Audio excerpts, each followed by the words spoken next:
Julian Sanders is a law clerk for the U.S. Senate Committee on Homeland Security and Governmental Affairs in Washington, D.C. I wouldn't be the person I am today if I was not able to have the opportunity to go to Jackson. Jackson really just afforded me a great opportunity to build a network, to learn about myself, and to get myself rooted and grounded in higher education. So I'm very grateful for that. The Flint native wasn't planning on going to college immediately, but he listened to his mom after she found out about Jackson College. Once I learned about it and recognized all that Jackson had to offer, especially the on-campus housing and the opportunity to really have the on-campus experience and to get away from home, get away from your hometown, and, even get away from your family for a period of time to, get your studies. That was really what attracted me. He took a break due to his grandmother's death, but Jackson College welcomed him back with open arms 2 years later.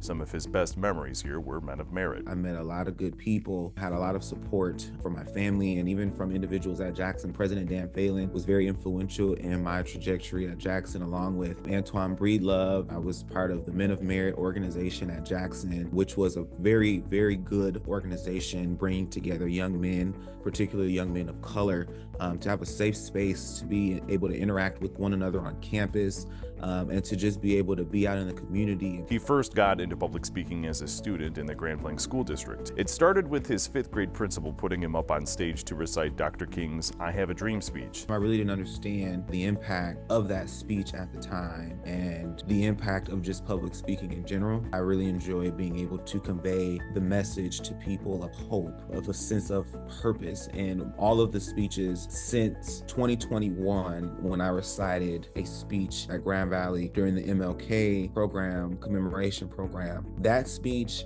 and to this day, the speeches I have written myself. And it has really allowed me to not only express my thoughts about what is happening in our country, what is happening in our everyday walk of life, but to be able to resonate and to correlate and to relate to people that I'm speaking to.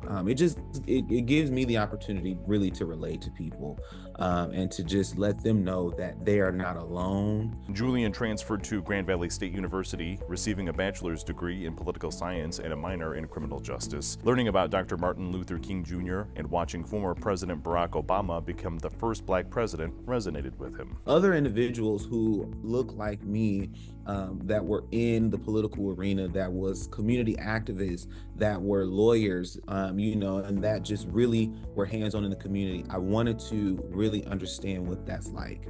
I wanted to be able to contribute to my community in that particular arena. He got his foot in the door after becoming a government relations intern in Washington, D.C., where he had the opportunity to analyze President Biden's fiscal year budget, lead efforts among interns in creating memos and developing policy recommendations. After graduating, he has worked under U.S. Senator Gary Peters. It was a really fulfilling experience to, at a decent age, come to D.C., come to our nation's capital, and just learn the way government works and learn the way in which I want to be able to contribute to our government. He says he aspires to contribute to society by working in public service long term. What that looks like, I'm not sure yet. Is that in, business, working for a company? Is that, being in office, continuing to support U.S. Senator Peters or other U.S. senators, or, working for a president one day? Julian is currently attending law school. He is on track to graduate with a JD MBA in 2027. Jackson College is always home, so I